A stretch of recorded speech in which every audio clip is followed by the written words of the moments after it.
आपण राजुरी गावात आहोत। या ठिकाणचे वातावरण जिल्हा परिषदला या ठिकाणी एकदम सुज्ञ असं वातावरण या ठिकाणी तयार झालेलं आहे।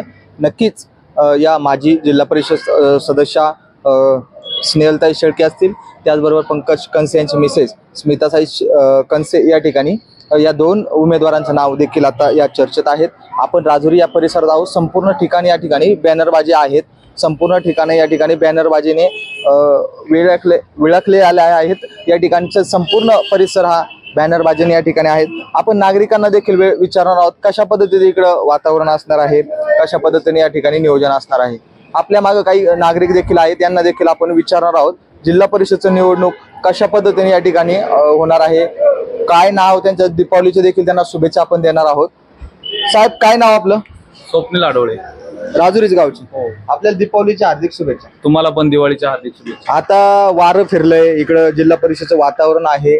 दोन नाव या ठिकाणचे राजुरीच गावचे, हा मोठा परिसर आहे। बेल्ले असेल, आनेपाटरा असेल, या मोठा परिसर या ठिकाणी आहे। या परिसरात आता स्नेहलताईंचं नाव पुढे आलेलं आहे, स्मिताताई कंसे यांचं नाव देखील पुढे आलेलं आहे। अजून कुणाचं नाव आलंय का पुढं?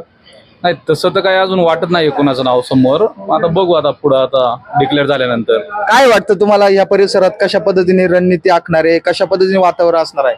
नाही, आम्ही तर शेळके सरच, स्नेहलताई।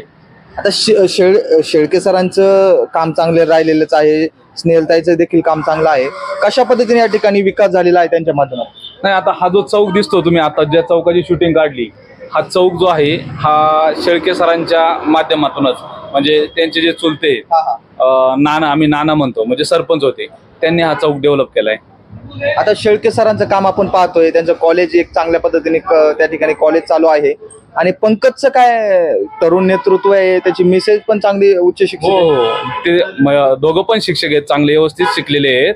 असं नाही की त्यांना म्हणजे असं डायव्हर्ट करण्या इतपत असं काय नाही, पण ठीक आहे, चला आता नवीन चेहरा आहे, लोकांची प्रतिक्रिया माहीत नाही, पण समर्थता आम्ही शेळके सरांनाच देतो। का समर्थन का शेळके सरच का?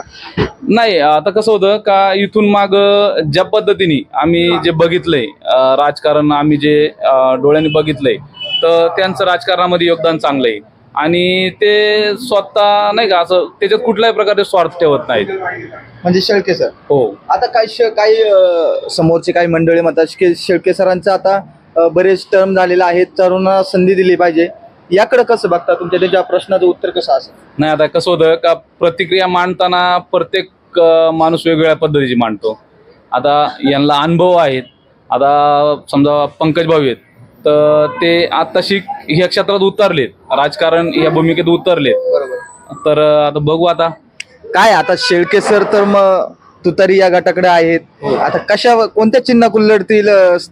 स्नेहलताईंना कोणत्या चिन्हाकून लढण किंवा लढावं, काय कार्यकर्ता म्हणून? शक्यतो मला असं वाटतं का अतुल दादांकडे ते जाण्याची शक्यता आहे, म्हणजे अजित पवार गटाकडे। हो, शक्यता म्हणजे आता शेवट त्यांचे विचार आहेत, ते ठरवणार नंतर, पण वातावरण तर तसं वाटतंय। म्हणजे शेळके सर आता अतुल दादा बेनके यांच्या गटाकडे, म्हणजे घड्याळ चिन्हावरून लढणार। हो।